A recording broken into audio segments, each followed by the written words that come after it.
All right, so today I'm joined by Dylan, the Mindless Hulk Budka, coming off a big win on Dana White's Contender series. He got signed to the UFC off of that. So how you doing, Dylan? I'm doing good, bro. I'm happy to be on Perry Punch today. Hell yeah, man. Well, welcome. It's your first time, so let's get into your whole story. At the post-fight press conference, you said that if everyone knew your story, they'd be a massive fan of you, and you didn't fully share it over there. So I'd love to kind of get the first scoop on it. Let's start with where you're from. You're from Baltimore, or where are you from exactly? I'm from Baltimore, Maryland. I grew up in Dundalk and Essex, Maryland. Um, I grew up around a lot of crazy stuff, and then I moved to Ohio, and now I'm in Findlay, Ohio, a crazy spot where I didn't think I would end up at all, and now I'm fighting full time. Right. So, okay, start off with being from Baltimore then. What was it like, your childhood and all that? I grew up playing a lot of different sports and stuff like that, but in Baltimore, I guess the best way to explain it is you got to keep your head over your shoulder a lot. Make sure nothing crazy is going to happen to you. You got to worry about when you're stepping out your door if something crazy could possibly happen to you or one of your family members. I still check up on all my close ones that are back in Baltimore while I'm traveling and stuff every single day to make sure they're good.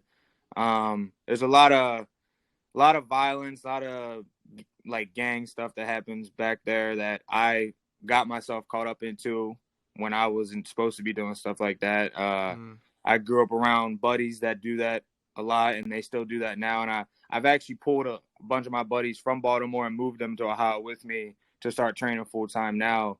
That I really cared about, and that I wanted them to get out of that situation as well. okay. So is that more like probably low income, right? And I have seen it's one of the most dangerous cities in the US, like one of the top five. So where do you think that comes from as far as some of the gangs and that kind of culture out there? It's definitely one of the most dangerous cities ever. Yeah. I think Chicago and like probably like in Atlanta maybe and stuff like that are up there with it too. But Baltimore is definitely pretty dangerous situation, sticky situation that if you're walking down the wrong street or walking down the wrong alley, you could get yourself hurt in a serious way. And I had a lot of friends that made sure I didn't get in them sticky situations to make sure I made it to where I'm at now, and that's why I repaid them with getting them out when I was able to. Okay, that's dope. And you said you played sports though, so kind of in those environments, you would think that they take care of an athlete, right? So how come you kind of ended up in the gang life in a way?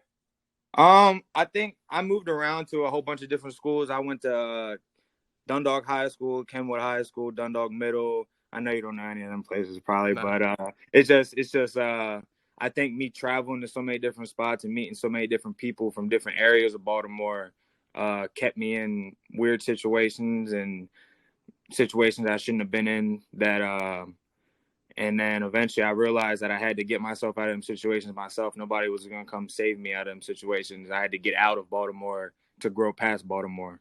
Right. Were those middle schools like normal schools or were they intermediate schools? Did you get kicked out or anything, or just your parents were moving around a lot?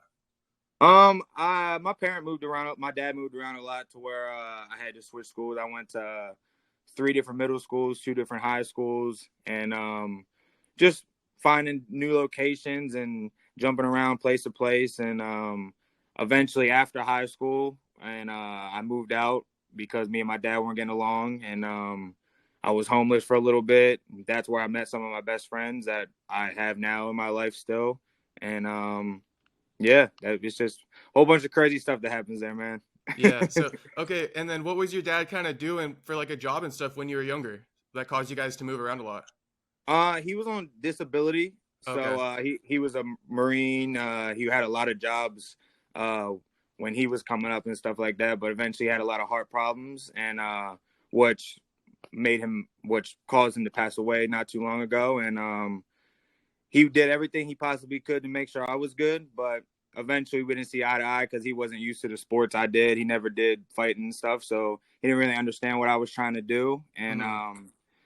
it was just hard for him to grasp that I'm a fighter and doing wrestling. He didn't understand any of it at all. He was a baseball player growing up and stuff like that, so it took him some time to realize what I was trying to do. Okay. Sorry about your loss, by the way. I actually my father passed away like a week after I turned 17, so I know the pain of that. So I just want to, sorry for your Hey, loss on I'm that sorry one, about your man. loss, bro. I'm sorry Yeah, about your thank loss. you, bro. I appreciate it. But has that kind of made you into a better man? And it seems like you kind of started your whole fighting career after that, right? Like after you became homeless for a little bit too. Yeah, when I was homeless, I had to figure out a situation to get into to where I can make some money and get on my feet. I actually got kicked out of Notre Dame college because of COVID. They didn't want nobody on campus and stuff, and I didn't have anywhere to go at all. Mm, I actually was I was sneaking around campus to stay in the dorms. They didn't know I was there for the last month I was there, oh and I was damn. still training. I was still training in my wrestling room because I was like, "This is all I got, man. I don't got nothing back home I can do." And then they eventually caught on to what I was doing, and they kicked me out. I went back home. I didn't want to, and then I was caught up in stupid stuff I shouldn't have been doing at all, and I was homeless. And then I ran into Forrest Golden, who was one of our other pros at our gym, and he said, "Bro, what are you doing, man? Get up here to the gym." And I, for some reason, I packed everything and said, "All right, let's do it." And I moved into the back of the gym here in Findlay, Ohio, and I stayed here for a year and a half. Slept on the couches. My whole first part of my career was sleeping on the couches in the gym. I would come back from a fight, sleep on the couch, get ready for the next fight the next day. Yeah. And now I'm living above the gym in my own apartment. Okay, hell yeah. So what were you doing when you got to back to Baltimore then? Because you did mention you were doing stupid stuff. Did you just get back associated with some of those maybe gang members or something like that? Yeah, I was Yeah. I don't know if I'm allowed to say, but I was like selling drugs and stuff. Just Okay. just doing stuff I shouldn't have been doing at all. That was dumb. But it was like, what else do I gotta do now? Like I gotta make some type of money somehow, and I couldn't figure out a way to. I don't like working. I didn't like working a regular job at all. I hated it. I hated the thought of it. Facts, I was right? like, dang, I do not want to do this at all. I should not be doing this. Yeah. And I eventually got out of it. Thankful to my teammates that I was doing that. They were like, "Bro, you are doing this. You are stupid. You need to stop. Get out of this and come fight." And I Okay. got up and did it. For sure. You probably don't want to talk about what you're selling, so we'll just move past that part. Even though I'm curious, maybe off the record you could tell me sometime. But so you kind of were doing that. Who brought up to you that that was a bad idea and brought you to the gym? Was that your coach that you earlier mentioned? Yeah, so Gary Young and my teammates Forrest Golden, Jaden Talker, they were like, we can hustle a smart way. We can start selling yourself, sell your brand, sell your name, and I was like, that is actually pretty smart. But you don't know your worth at the beginning and stuff like that. You don't realize how much you can actually sell yourself. And I started studying like the people that sell themselves the most, McGregor, O'Malley, all the guys that are really good at um, branding themselves off in different type of ways. And I've studied them since I started fighting in all the different ways they sell their merch, their businesses, promotions, and everything like that. And I realized you can make ways selling yourself and promote yourself and know your worth to make money in smart ways where you don't got to put yourself in danger the whole time. Yeah, and actually, I've been watching like a lot of Deion Sanders because he's like that college football coach, but he's the NFL like GOAT as far as corners are concerned. And Yeah. but he coaches now, so he kind of talks a lot about mindset and stuff. And he's been saying how, dude, I just completely kind of drew blank for a second. But what was it that you mentioned? You're talking about how you can change your hustle, right? And brand yourself. Yeah. Yeah. So Deion says like basically when he was about to move to the NFL, he found out that corners don't make as much money as like quarterbacks and shit. So that's when he created Primetime, like his nickname. Yeah.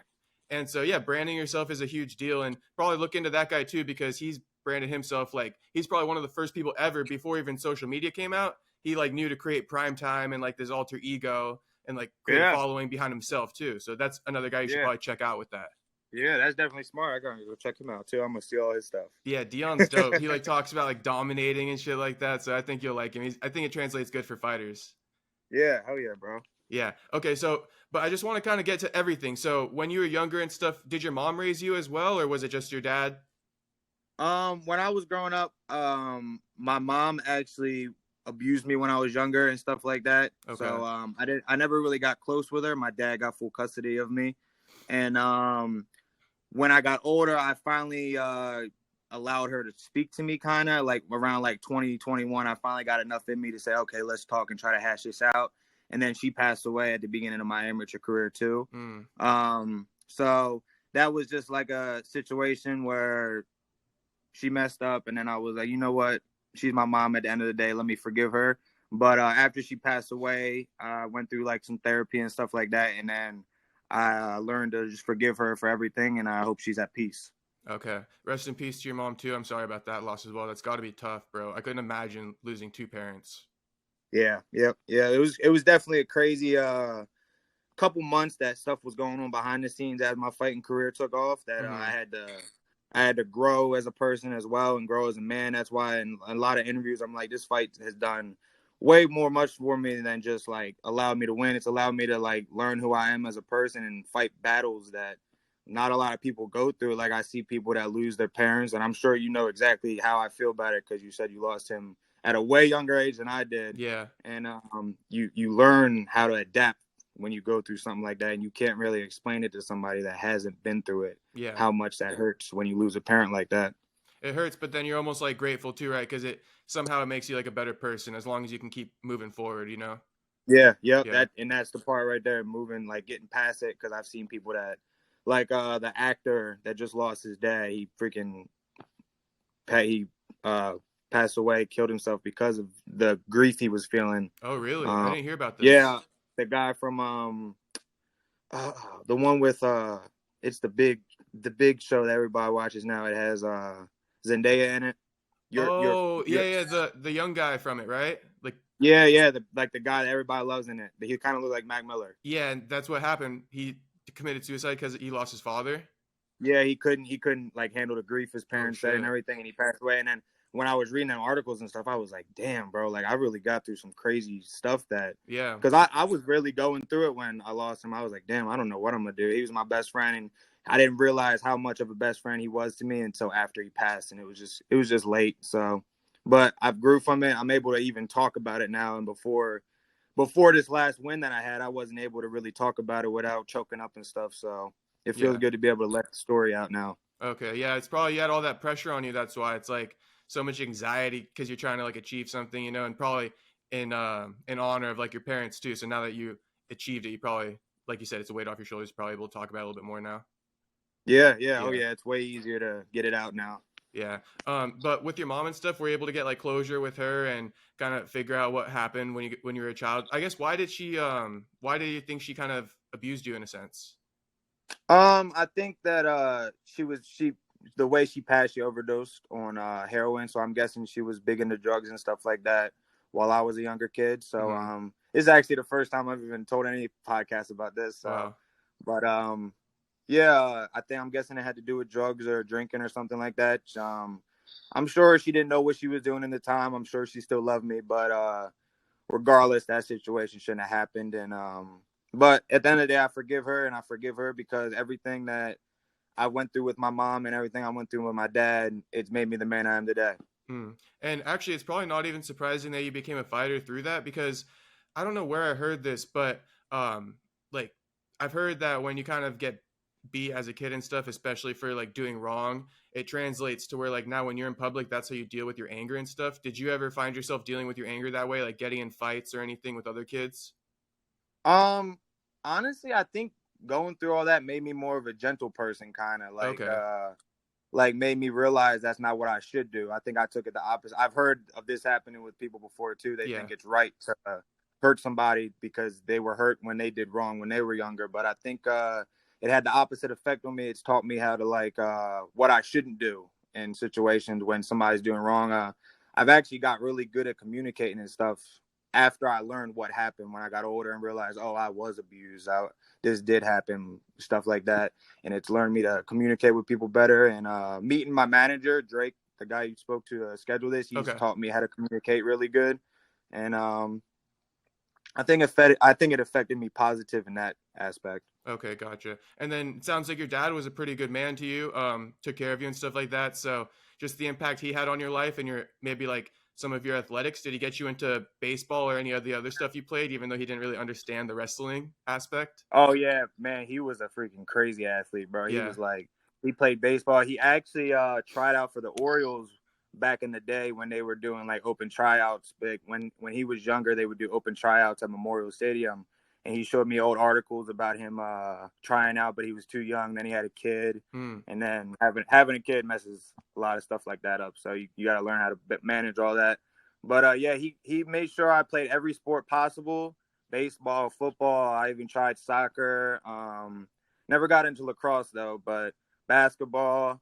And then eventually I fell in love with wrestling, and I took that on fully. He definitely tried to understand it, but like the weight cut, everything like that. If somebody don't know what you're doing at the first, like when you're first trying that, they're like, "What the hell are you doing? Yeah. Why are you cutting your weight like this?" Blah blah blah. So it was just random little petty arguments like that. Like Dad, I know what I'm doing. But now I know. Now that I'm older, I'm like, he was trying to just make sure I was good. You think it was probably more of a loving aspect too? He probably didn't want you to stop, but he just got to be your dad and love you and look out for you. Yeah. It was definitely something like that. To like, man, what are you doing? You're gonna hurt yourself. Yeah. But like, I'm sure he would understand now if he was here. Gotcha. And okay, so how did you get into Notre Dame then? Did you get a scholarship or anything like that? Yeah, I actually started off my freshman year at Urbana University, and this is another crazy story. I gave them wrong SAT scores so I could make the team. Oh shit. And I didn't think that they would find out for some reason in my head, but I wanted to go to school and do the sport. So I lied about my SAT scores, which is stupid. So if you're watching this, don't do that. You get caught. So they kicked me out, and I was again back in Baltimore, and I was like, damn, what am I going to do? And then eventually Notre Dame hit me up and offered me a full ride.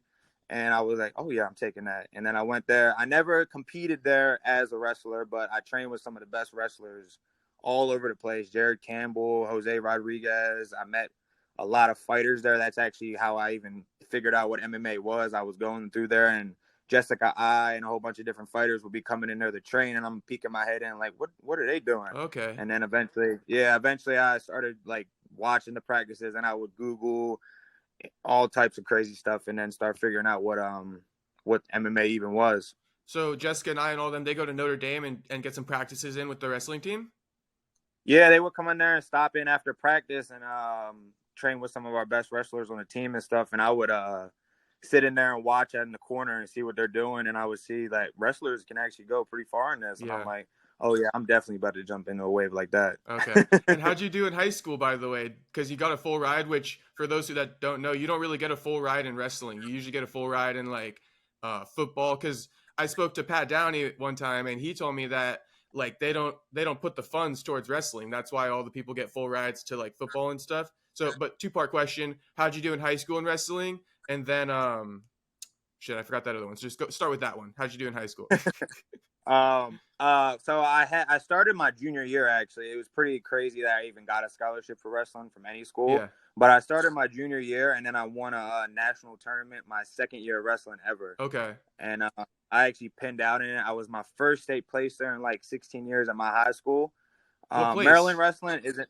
Yeah, Maryland wrestling isn't that good at all. Like we got a couple good guys that come out of nowhere, like Aaron Brooks, Kyle Snyder. Yeah. But like it's like one every couple years that are actually like talented and take it on to the next level and go do big things with it. But I went like 94 and like 8 or something like that throughout them 2 years. And yeah, it was actually pretty shocking that I got a full ride. I was very surprised I did it. But Notre Dame, their biggest sport was wrestling. I think they were ranked number 1 in Division II when I got signed to them. Yeah, they do have a good team. Yeah, they took really good care of me while I was there. Coach Sonny Marchetti was the coach at the time. Okay. And he took a lot of time like outside the room to show me stuff and everything. I actually made a post about this after I got signed to the UFC. Like when COVID and everything was happening, he was actually sneaking down to the wrestling room with me and training and bringing me food to eat while I was there and stuff like that because I didn't have no money. I was a broke college kid. And I still remember all them little things like that. So I try to give everybody a shine for what they did when I wasn't as big as I am now. Okay, gotcha. And so how did you get the full ride? Did you like reach out to them or they reached out to you? I actually got a DM from one of the assistant coaches when they said, hey, we want you. And then we went over everything. And then I realized with the grants and the scholarships and everything, I was like, yeah, I ain't paying nothing. I get all my books free, dorm free. I get the free food pass. Yeah. I was like, oh yeah, I'm happy. And I gained like, in the freshman 15 is 100% real. Cause like I gained like 20 pounds. Oh really? Shit. Yeah. Did you have to shed that eventually? Or you didn't really? Yeah. So towards the end when I was finally, I was trying to get off my red shirt and I was finally about to compete. I got down to 97. and that was the lowest I've been. It was an unhealthy night, so I wasn't ripped up or nothing. Yeah. Like, I didn't know how to cut weight or nothing at all. But I was staying around like 205, 97, getting ready to wrestle at 97.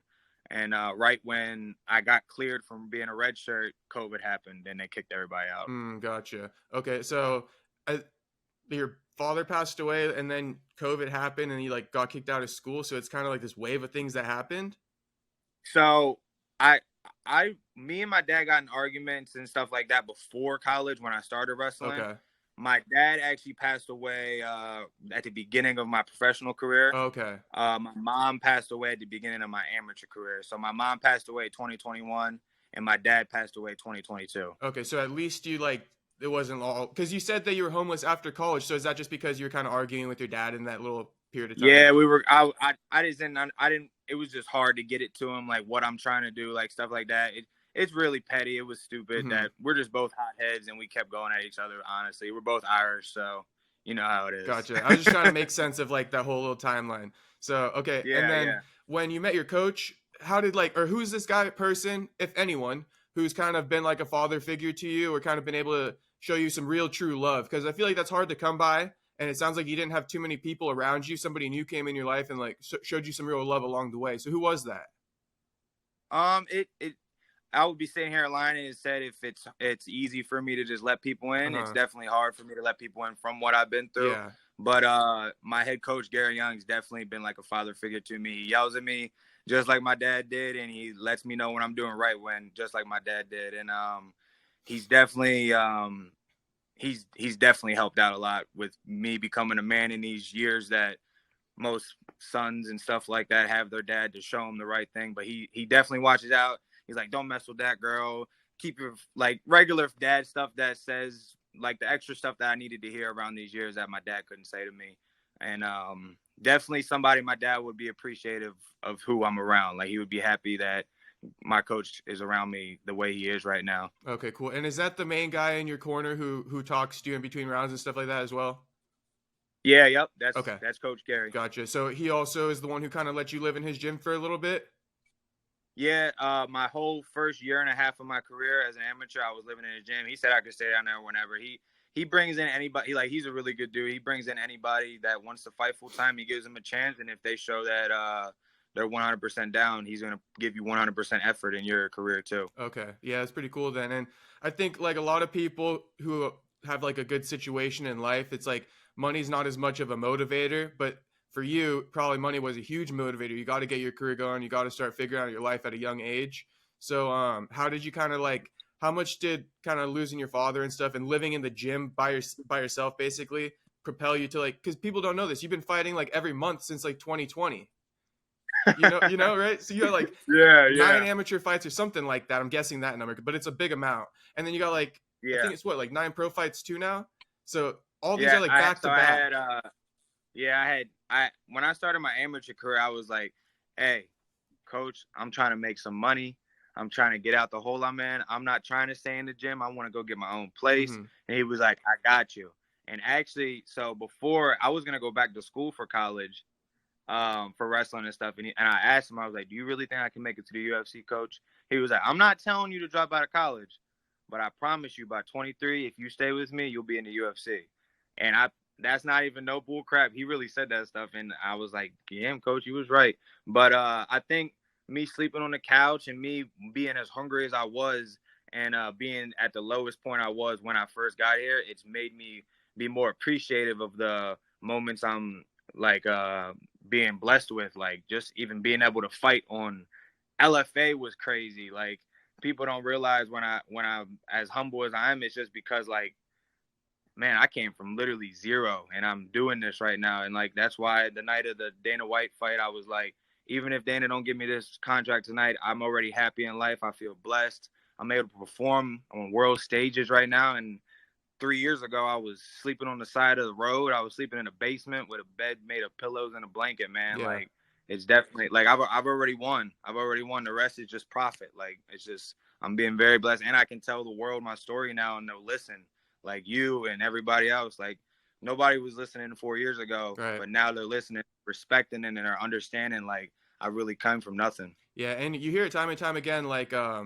Kamzat, he's another one living in the gym. You know, you got the UFC fighter Themba Grimbo. He was living in the gym too before he got a big win.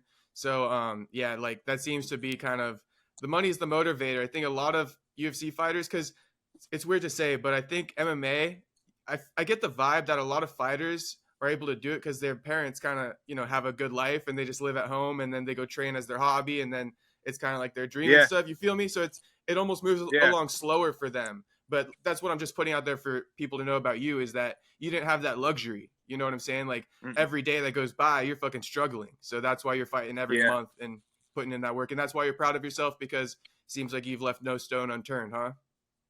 Yeah, man. And I was actually just talking about this, like with how the UFC treats their fighters. Before I made it, I was like, damn, do I even want to go to the UFC? The way people were talking about the UFC, like they don't take care of their fighters and stuff. I was like, man, how much they've done for me. I only been in the UFC for 3 weeks. I'm like, they are taking very good care of me. Like, I'm good. I'm good forever now. Like, I'm straight. I'm like, y'all must have been fed the golden spoon if you're not happy with what they're doing. Like, they paid for all my meals while I was up in Vegas. They paid for all my medicals. They gave me money to fight. I'm like, I'm good. I'll stay in the UFC forever. I'm happy. Yeah, you're stoked on that. I feel that though. Yeah. Whereas a lot of people, they have a good life. It's gravy. So they're probably like, oh yeah, I deserve this, you know, and all that shit. But you coming from a grateful perspective. Yeah. I'm very happy with how they're treating me. I'm cool with UFC. Yeah. Speaking of the UFC, though, you're going to be dropping down to 170 as far as Danis concerned, right? Have you kind of spoken with anyone as far as when you'll head down to the PI and see if that's like, what's the word I'm looking for? Realistic? Because Danis said he's cool. If you can't make 170, he's cool with it. But he's thinking best decision for you is to go 170. The other kid stepped up, took it on short notice. After fighting heavyweight 2 weeks before that, now he's at 186. He looks like he should be 170. Kid's a dog. Why not give him the opportunity, give him the shot? He came here and did what he's supposed to do. It would be interesting. I mean, like you said, you think he should make 170. He said, we'll go put – what if you find out that you go to the PI and they're like, nah, man, he's a middleweight. He can't. Then he fights at 185, yeah. Yeah, then he fights at 185. But he looks – listen, I'm pretty good at looking at guys and saying – I mean, did you see the size difference between those two? I mean, that guy was a monster compared to him. And, you know, he won all 3 rounds. We're gonna go probably in like 2 or 3 weeks actually up to the PI and see what I'm able to do. I don't know exactly what type of testing they're gonna put me through, but if they say I can make 170 and they're gonna help me out make 170, they got different stuff that I've ever been able to be access to. So different supplements, different stuff that will allow me to do it healthy. Like all I've been doing is doing what my nutritionist says, eating chicken and fish. So if they have something else in there that is allowed, will help me make it healthy, and I'll try it out and see what I can do. I'm sure I'll be a pretty big brute at 170, so it'll be scary if I get down there because I'm lifting up heavyweights and middleweights easy. So I'm sure I can take a 170 pound down pretty easy. Yeah. What's it called? You have a finish at 172 though, right? Like you fought at 170. I've never fought at 170. Oh, you never fought at 170. What's the 3-weight class? 185, light heavyweight, and heavyweight? Oh, yeah, shit. Yeah. Okay. Because I was going to say you've gotten down to it, but you never got down to 170 then. Yeah, the lowest I've been since I was a fighter is 185 for my Azamat fight. Okay. Yeah, that was a crazy fight. What was up with that? Was that a title fight or something? Because that guy's so experienced, and I think you were like 5-1 or something like that, 4-1. Yeah, I was 5-1. That was my 7th fight in the year. He was definitely a very good wrestler, and we had the game plan and strike with him. I don't like to make all the excuses. I shouldn't even put it in the judge's hands, but it was a very close fight. He's a very, very tough opponent, probably the toughest guy I've went against since I started fighting. And it's I think personally it was one of the best fights on LFA ever because just the back and forth, the exchanges, we kept it on the feet. We both got takedowns. We both ended up on bottom. We both ended up on top. The last round was crazy. He was trying to take me down. I was elbowing him, and it was just a crazy fight where everything happened. It was my first 5-rounder, and I was like, yeah, this is real. This is legit. And after I passed the 3rd round, I was like, damn, there's 2 more rounds. But it was definitely crazy. It was cool to experience that. It felt like a real Rocky moment. It felt like I was like the Rocky of this generation. They started chanting USA when I walked out. It was definitely one of my most favorite moments of my career. Okay. How old is that guy, by the way? I think he was 27 when I fought him. Okay, 27. You're probably 22 or something. Yeah, I was 23. Okay. Do you like to be the younger fighter in a way? Does it take any like pressure off you? Because people are kind of like looking at you as a prodigy or something like that? Yeah, it feels good to be like everybody I've fought against as a pro has over 8 years of experience. I've never fought somebody with the same, like I've only been doing this for 3 years. I've been pro for a year and a half, and I'm going against guys that have been pro for 10 years and have countless and countless fights. Like my last 2 guys I went against have been 15-3, and last 3 guys I went against, 15-3 was Azamat, last guy 9-2. Like I'm not going against no slouches. I'm going against the best guys in the world, and it's definitely cool to be able to say I beat them for sure after I win, because they've been doing this for so long. They're vets to the game, and then I go in there and show them that the rookie can come through and do some damage too. Yeah, right. And so one thing I'm thinking about as well is you've paid attention to Sean O'Malley, you said, as far as how he markets himself. He's he's a second champion off Contender Series, so he's definitely a person to be looking at. But something I'm kind of like, I was thinking about before this interview is you like to fight a lot, and O'Malley kind of has the blueprint as far as like Contender Series guys, how to become a champ. And he fights at like a good pace, maybe like 2 times a year. I think maybe, I don't even know if he's fought 3 times a year. Are you kind of considering maybe slowing down, or do you want to stay active for a little bit longer before you kind of like start taking these big fights? What's your plan, if you have anything? We definitely want to keep the pace up. Like I'm young and I'm real healthy. I recover quick.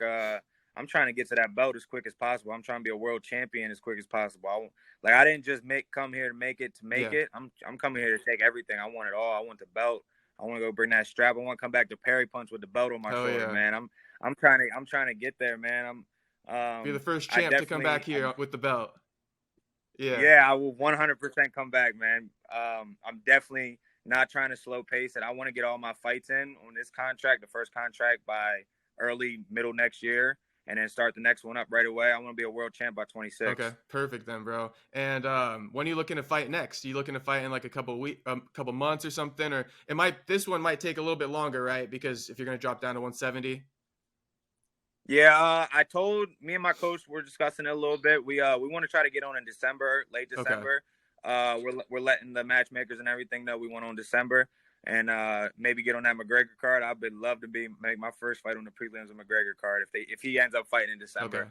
But I'm definitely trying to fight late December, early January, and get that first one, show everybody what I can actually do with a full fight camp. All right, gotcha. And this is the what's it called? Time for a call out, I guess, if you have one.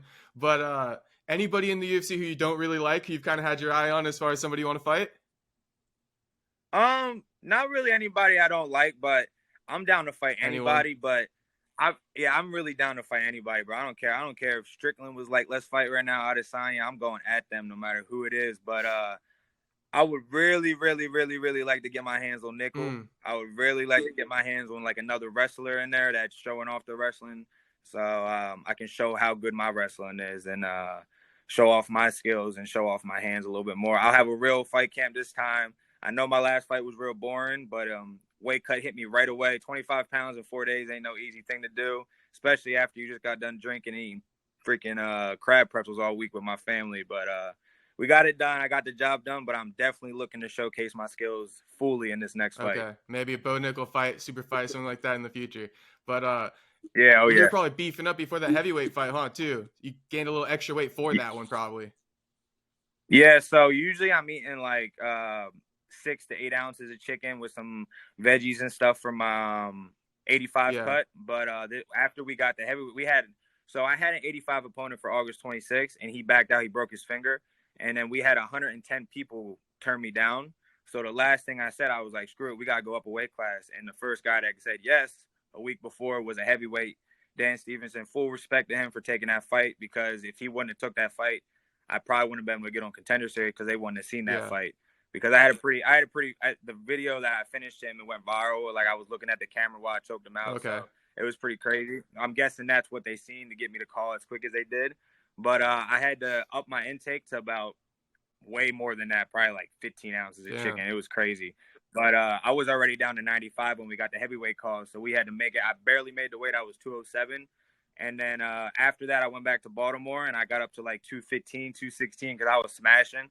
And I didn't think anything was going to happen after that fight for a little bit. And then they called me. And when they called me, I was 215. Damn. And then we started cutting right away. And how much water did you cut the night before? So, because you probably dieted, right? But how much water on the day before? Oh man, honestly, bro, we barely ate anything the whole time. We got the call on Thursday before the fight on Tuesday, and I was 25 over. We had to hit the road that night and head back to Ohio because we were in Baltimore. They got our ticket out of Ohio, so we had to come from Baltimore to Ohio, take the flight 3:00 the next day to Vegas. I had to get my eye exam and all my medicals done Friday night, or I wouldn't have been able to fight Tuesday because over the weekend the medical places were closed.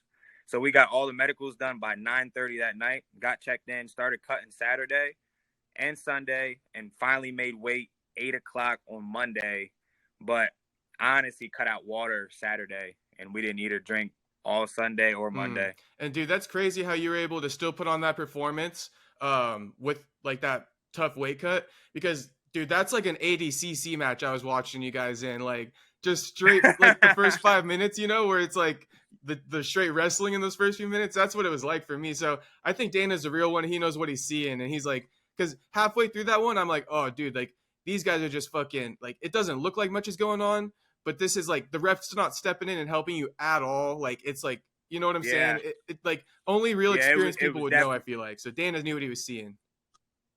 Yeah, I was definitely blessed that he knew like the background of me getting there and stuff, because I know that fight was horrible. That fight was very horrible. It's not what the people want to see at all. I get it 100%. And I was nervous afterwards. I told my coach, I was like, I don't know, coach. Because like that's not what people want to see at all, for real. I was just hoping he knew what I'm capable of doing. I was hoping he knew what I had to do to make the fight even happen. And then luckily he knew that I worked my ass off to even make that weight cut happen and do all the stuff I did on 4 days notice. So I'm very excited for the world to see what I'm able to do with a full fight camp. Gotcha. And something I want to talk to you about too, as we're kind of wrapping this up, is when you first started fighting, you lost your amateur debut and your pro debut.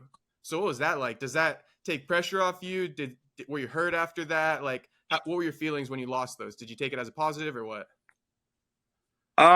Definitely I got very upset. I was like, that's when I was questioning again, like, damn, should I be doing this? I'm not gonna bull crap or nothing. I definitely had like doubts of like, damn, do I belong in this sport? Because you go in there and you're an amateur, you ain't never fought before, you lose your first fight, you're like, oh shit, I shouldn't be doing this stuff. And then I like had to get myself up. I was like, no, we're gonna keep doing it, we're gonna keep working.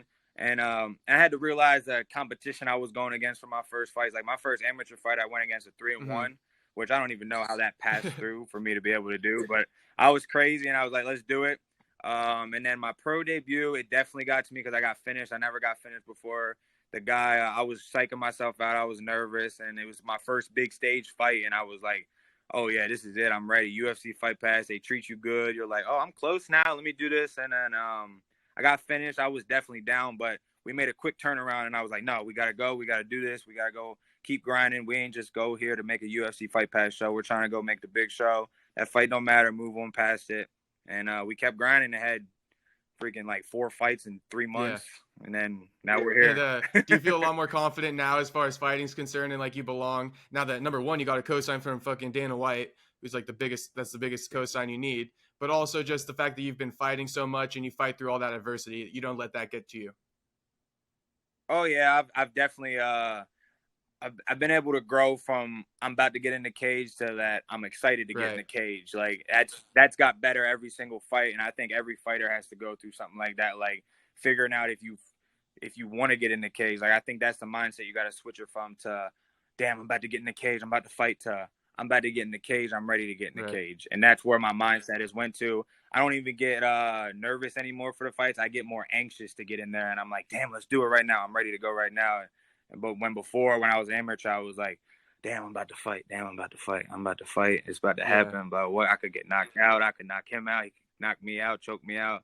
Everybody has them thoughts before a fight, I think. But now I'm like, I'm ready to go get in there. I'm ready to go show everybody what I can do. I'm ready to go get the job done. Gotcha.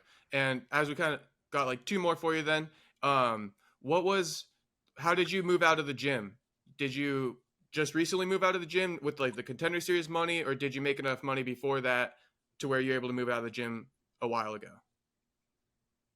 So I started when I started working with Drake, my manager from Holy Hill. I started really pushing the merch idea, really pushing like branding myself out and telling my story through my brand a little bit and like allowing people to invest in me. And after I started doing that, I started getting some sponsors, social media sponsorships. I started really studying how to promote the businesses the right way and how they like in order them to want to invest their money into me. And about 1.5 to 2 years ago, like right after my amateur career ended, I started making enough money from my pro fights and sponsorships for pro fights that I was able to move up right above the gym. I literally can walk down the steps right now, right into the gym. It's pretty cool that I was able to stay so close. How come you chose that spot? Was that just like convenient for you, or what made you choose that spot?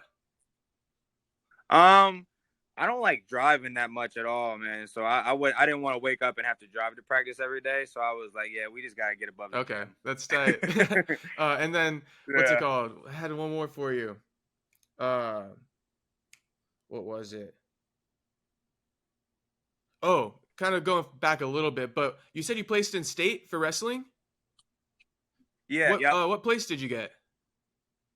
I actually got all the way to the semifinals, bro, and I'm still sick to my stomach about it. But I lost after that, and I was like, you know what, screw this tournament. I already placed, and I started I was being sensitive. So you got over it? What, did you like defaulted out or something? I took 6th place. I was like, you know what, screw this tournament. I'm pissed because I went undefeated all the way till semifinals of my state tournament, and I never got that far before in the tournament and stuff like that. So I was like, man, screw this tournament. I don't even care. So you just said fuck the consolation. Yeah, I didn't even try in the consolation. I was like, I don't even want to be here. You could have got 3rd. You never know. Yeah. I could have got 3rd, but I was like, you know what? Screw this tournament. My coach was mad at me and everything because I did that too. I definitely regret doing that. So if you're watching this and you make it to states and you go to the semifinals, push for 3rd because it hurts 10 years later. Right? You're still dealing with that. You're like, fuck, I should have done that. Yes, I'm like, damn, I should have at least got 3rd. 6th sounds horrible. Now I got to tell Jake I got 6th place at a state tournament. Because it could have been bronze, but now it's like you can't say shit about that. What is it? Fucking bronze for 6? I can't even talk about it. You realize how I said it? I was like, I was my first state placer. I didn't even tell you what I placed. I tried to ask you too. You brushed over it. I got out of that one quick. I don't even like talking about it. All right. One other follow-up I had about that, though, is you only wrestled for 2 years? Yeah, I only wrestled for 2 years before I went to college. Okay, so you didn't even wrestle when you were like a kid or anything. You just started when you were like a junior in high school? Yeah, I wish I would have started when I was younger, though, because I freaking love the sport. Damn, that's crazy. It's a huge learning curve, though. Were you naturally good at wrestling? I was good at tackling people. From football, maybe? Or in football. So they taught me a double leg, and then I started double legging everybody. It was just I was at heavyweight wrestling in high school, so I was just way more athletic than everybody. And I just stayed heavy on the weights, and I just double legged everybody and kept taking them down. For sure, then. And then I started learning the ankle picks, and then I started going to camps and stuff like that, and learning what everybody else does, and I got really into it. And I'm one of my best traits, I feel like, is being real coachable. I'm good at listening and learning like the next thing I got to learn. I never think that I know everything. I know that I'm able to learn. I got to learn new things every time I step in the room. And I guess last thing then, how do you know Drake, and how'd you guys get connected? And like, who's Drake to you? I know he's your manager, but he's the guy who kind of set this all up for those who don't know. And yeah, just who is he to you, and how'd you guys get connected? So I actually, when I was looking for sponsors and stuff, I seen he ran a business, and I DM'd him trying to get some sponsorship out of him, and he was like, "Nah, bro, I'm not looking for that, but I think I can help you a different way." And we met up, and he started telling me about his management business and marketing, and he explained everything. It was the longest meeting of my life, honestly, and I was like 4 hours long, and I was like, "What am I doing? I'm tired. I'm falling asleep and shit while he's talking to me." But he's a really good dude. He's became one of my best friends. Just way past all the business and stuff. Like, he knows what I'm good at. He knows what I'm bad at. He knows I'm bad at scheduling stuff and sticking to it. So he made a calendar to where it pops up on my phone and reminds me to do this and that. Like, he told me this is today at 3 today this morning, and he reminds me that he's really good at it. And he's learning on the go as I learn on the go how to work with him, because he's never done MMA management until he met me. He did marketing management, like commercials for businesses, and he's learning. He studied everybody that does management, and he's learning the best version of a manager for me to make sure I'm able to excel as best as I can. So he's really worked really hard to figure out everything, and that's why I'm bringing him up to the top, because he didn't have to. He was good before he met me, And then he was just willing to help me because he's seen the potential I had. Yeah, I mean, I think it's good to also have somebody who's business savvy. That's something O'Malley has. I think the guy who owns Sanibel is like a homie of Sean's, and he kind of reads over his contracts and shit, but he's a businessman, you know? Then you said Drake's like a guy who owned a business, so someone who can look over contracts and look out for you probably helps out too. And marketing's a big deal in like today. Yeah. Oh yeah, definitely, like Instagram and like all the stuff that nobody really think that matters to you. And like if you only got 1,000, 2,000 followers on Instagram, UFC is not going to really pay you no mind because they want fans. They want people to see that you can engage with them and they can engage with you and they like your story. So you got to really promote yourself in a way that you want to be in the biggest shows. Okay, and sorry, I actually have two more for you that I just thought of. But yeah, people love this one. That's why. So what's your like training schedule? Like weekly, you train like, I think you said 3 times a day. So what's it like for the fans? You want to break it down for them? So Monday through Friday, we train 3 times a day. 7:15 to 8:15, 10:30 to 11:30, and 5 to 7. That's Monday. Is it all Friday, MMA or you do jiu-jitsu, boxing, wrestling? We do. It depends really how my coach is feeling. If he's feeling about killing me one day, or if I had a hard day the day before, he'll let me do some recovery, active recovery type of stuff like that. But my coach Garry, the guy I mentioned earlier, he kind of knows my body now to where he knows what I need to do one day and not do the other. I don't lift that much. I do a lot of agility stuff like box jumps, explosive workouts, and like jumping workouts. Just I don't lift like weights or anything like that. I just do straight agility stuff, calisthenics and stuff. Boxing, yeah, calisthenics. I do boxing, MMA practices. Some practices I'll run wrestling class. I'll go through a wrestling class myself. We'll bring in wrestlers from different schools around Ohio to wrestle with me and stuff like that. And then Saturday's usually my sparring day, and that's from 10 to 11:30. And I'll go through gauntlets with my teammates, like boxing gauntlets where they rotate on me every minute and a half, and they stay fresh, and I'm exhausted, ready to die and quit the practice. But Sunday, that's usually an active recovery day or like a light practice to where I finish my week off and get a little sweat on so I don't get too fat before the next week. And then that's from 11 to 12. And then pretty much that's it every single week. And I do that every day. And that's my life every day. And I love it so much. I get to eat in between that. That's usually my most exciting part of my day outside of training is eating food and trying different foods. And doing cool stuff like this and talking to you and meeting you and stuff like that. One thing, though, is fucking Pat Downey's from Baltimore. I think he just moved back, and he's a great wrestler himself. You guys should get connected. I know he's like – and he might be in between right now because he got cut from Bellator, and then he's still – I think he's unsigned right now. He's trying to find out what he's going to do next. But I don't know. I have a feeling if he connects with you or something, you guys get something really good cooking up there.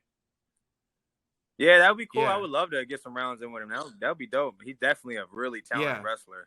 Definitely talented wrestler. I wish he would have beat up freaking Christian Eccles because Christian Eccles be talking. What does he be saying to you? I don't know. He's definitely a little bit of a clout chaser for sure because he called me out after one of his fights. And I was in LFA still. And he called me out after one of his fights, and I was like, all right, let's do it. I don't care. Let's do it. And then he stopped responding. He got all booked up and stuff. I made a Facebook. Like, if somebody calls me out, I'm going to say, let's do it. Like, I like all the smoke. I want all the smoke at all times. I'm like, if you want to talk like that, we can talk like that. I'll take the fight. But don't be backing up afterwards because then I'm going to get a chance like this. Yeah. All right. You're on Twitter, right? Okay. Yeah, you got to be on Twitter in the UFC. That shit pops off. Yeah. Oh yeah. I definitely already called out the Paul brothers because then after that Dillon Danis and Logan Paul interview, I really don't like Logan. Dude, I don't fuck with Logan at all, man. Man, them guys, like, I respect what they're doing, but they're doing it the wrong way. Like they gotta go against some people, bro. Like they're going against legends, but they gotta go against some like young, hungry fighters, man. Like I would beat the shit out of both of them in one day, man. Like in any sport, I would freaking outbox them out. Like, give me some of that money. I'll fight. The thing that pisses me off is like anyone who fucking knows, like these guys wouldn't make it. They wouldn't be the toughest guy in any gym they walk in. You know what I'm saying? But they got money, so they avoid that. They avoid that learning curve of like getting fucked up by a nobody. Instead, they just buy these coaches and trainers, and they're paying these guys, and nobody's gonna fuck them up. But I swear to God, if they walk in any jiu-jitsu gym, any boxing gym, you're not even the toughest guy in there. No, yeah, they're definitely would be smart. They are smart and they are Yeah. good hustlers. I give them that full respect, and they are making bank. They got way more money in the bank than me. But I would beat the shit out of them at any day, at any point, even at my worst unconditioned day. And I freaking would tear. And I really like Logan more than Jake. And then I seen that interview with him and Dylan Danis where he started bringing up his dad and stuff like that. And I was like, bro, I do not fuck with him at all now. Now that I got some clout on Twitter and Instagram and stuff, I wanted to go make a post right away and say, Logan, fight me. But I wasn't even going through the little curve like that. I was like, nope, screw it. I'm not going to be that guy. Nah, fuck him for that. I mean, I guess he's thinking, because, like, you're calling out my girl and shit. But it's like, dude, I don't know. I don't know. The dad, you and I are both sensitive to that, but, Yeah, that's why I was like, no, I'm not going to say nothing. And I heard after I brought it up to my coach, he was like, well, he's been talking about his fiance. So I was like, but still, that's a little too far. I don't know. It's probably because it's happened to us too. So, but like, I was like, we're too close to it. But the last, you got Danis in that one because you don't like Logan, or who you got in that? Danis. I got Danis in that one just because of that. I'm hoping he wins. I don't really know. Neither of the guys have really shown much skills, so I don't know. But I'm hoping Danis takes it, bro. Yeah, I'm hoping he does too, just to like slow that train down. They both got a crazy hype train right now and haven't went against anybody yet. So, like Nate Diaz I think Nate Diaz could freaking finish him if it's another fight. Jake Paul, I think he can finish Jake Paul. But you know what it is. They probably had some crazy stuff in the contract. All right, last one for you, bro, because also people love to hear about this is, you're a guy who's chasing your dreams and also making your dreams come true. So just any advice you have to, like, kids out there who are kind of looking for someone to, like, inspire them and tell them how the best way to chase their dreams. What's your story for them, in a sense, or advice? I feel like the best way to chase your dreams and get to the point you want to be at is you got to surround yourself around an environment that's able to help you bloom and expand to who you want to be. Before I was in a real crappy situation to where I couldn't find my true worth and find who I was supposed to be. I was surrounded around negative things, which made myself negative and in my thoughts negative. But when I got around an environment that was positive and supported me and said, no, you can do this, I started blooming. I started becoming the person I wanted to be. And now I'm able to express who I can be and embrace who I am and be happy with my life. And I'm at peace and I'm able to just enjoy life now. And I feel like the smartest thing you can do to start your journey to your goals is just surround yourself around positivity and people who care about you and keep searching for them people that care about you because they're out there. There is a group of people out there that will give you full support. And that's why I mentioned your coach, somebody who shows you some true love because it's hard to find.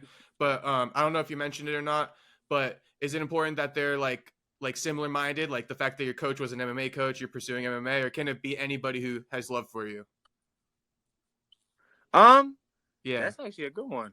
Yeah, I think that I think if they just got true love for you and they show that they believe in you and they truly show to you that they know that you can achieve your goals, that little bit of a belief can change somebody's life. Like Garry showed me that he really believed that I could make it to the UFC, and that made me feel good. I was like, you know what? I can make it to the UFC. And then I went and did it. I think that's one of the best parts, too, is just as long as somebody believes in you, because you need that. You need somebody to believe in you. I think even for kids, that's one of the things I don't like about, like, schools and shit when they tell you, like, oh, write down what you want to be, but don't say you want to be a professional this, professional that.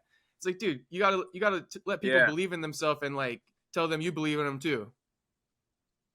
Yeah, there's no boundaries to what you can do. You can do anything you want to achieve, and you can come from anything to achieve that.